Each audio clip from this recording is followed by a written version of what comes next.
Unë jam kurios gjithmonë me ditë fillimin e herë. Qa të shtyu për me hap këtë biznes? Qa të motivoj, ose cila ishte ajo dëshira jote me sjellë në treg? Kur e vendosa, do më thënë atë periudhë që isha në shtëpi, kisha 3 vite që rrisja djalin. Nga puna që unë kisha qenë. Dhe unë kisha vendosur që do bëja diçka. Doja të bëja një biznes. Dhe me lindi ideja e turizmit dentar. Normalisht, unë italishtën e kam ditë që në moshën 13 vjeçare, kam bërë si kurs, e flisja shumë mirë dhe me Italinë më ka lidhur shumë që në 2004 që shkoja në Itali, kisha vëllezrit, teze, halla, edhe unë shkoja 2 herë në vit, dhe Italia më ka pëlqyer jashtëmase shumë si popull, si kulturë, edhe e doja. Si vend. Edhe thash, unë të hap turizëm dentar. Okej. Por, normalisht, ishte edhe kjo ideja nga që ne bashorti im merret në këtë fush, nuk është se ishte diçka që unë vija, nuk e njihja si gjë, edhe pse jo, të isha mbështetje dhe e bashortit në këtë pikë, mbështetje. Okej, ta njihnin punën aty dhe jashta Adriatikut, përveç se në Shqipëri. Super. Cili ishte, si më thënë, reagimi i parë i bashkëshortit kur i tha që kam vendosur me hap këtë biznes? Edhe për këtë arsye. Nuk e bën dot, sepse nuk e njeh. Ç'a i the ti? Duhet kesh më besim të kodë. Sepse unë kisha besimin tek vetja ime, jo që e bëj jo këtë, po dhe shumë gjëra tjera, po këtë e kisha seriozisht, do më thonë, gjë jo ta provoj, po e bëj. Okej, more hapin e parë. Kishe dëshirë me hap një biznes. Edhe besoj që për shumë veta si e mendon biznesin para se të kesh një biznes, edhe si është në të vërtetë, është pak e ndryshme. Se shikon në ato sfidat e para etj. Cilat kanë qenë sfidat e para kur e hape si biznes edhe tash nise punën? E maj mend ka qenë janar, mbas vitit 3, në 2020, që unë shkoj në atë zyrën që kisha bërë, ndes dritat, ishte data 6 janar, dhe isha vetëm unë dhe kompjutrat. Okej.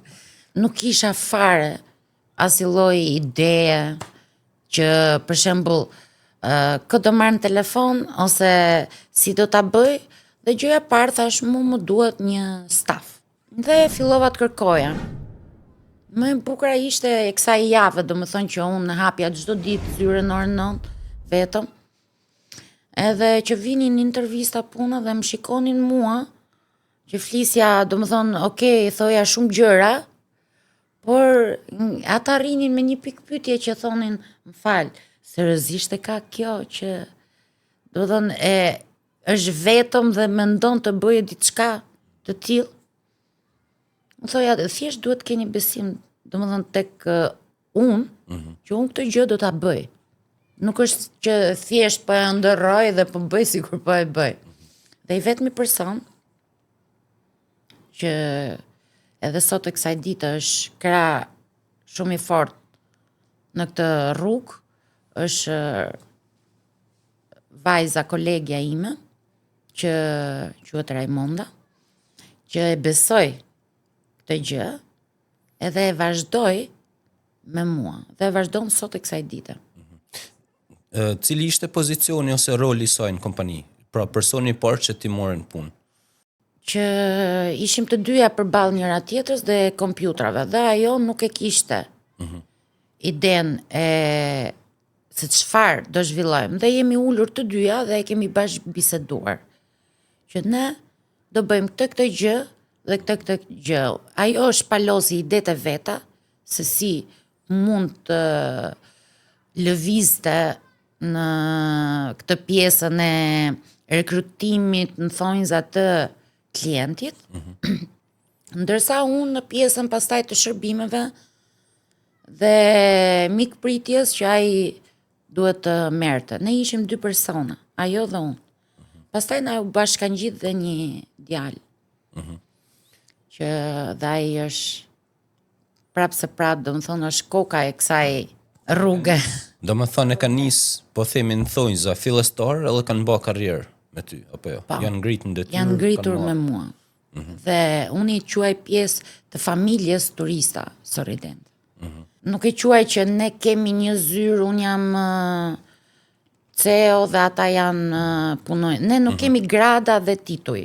Ne jemi një familje që punojmë në këtë projekt. Kuptova. Sfidat e para i kuptova. Është, si më thonë, ndoshta mungesa e informacionit, Shumë. hapat e parë, ndoshta mungesa e stafit e Edhe tjerë. kjo, sepse unë nuk doja të kopjoja askënd, nuk doja ta bëja si gjithë tjerët. Se normalisht mund ta merrja informacionin, po doja të bëja diçka që të ishte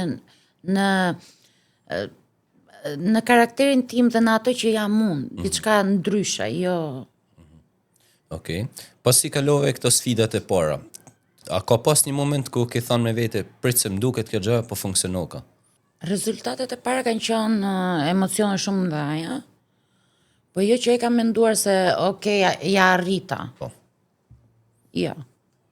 Dhe asnjë ditë nuk e them që ja arrita.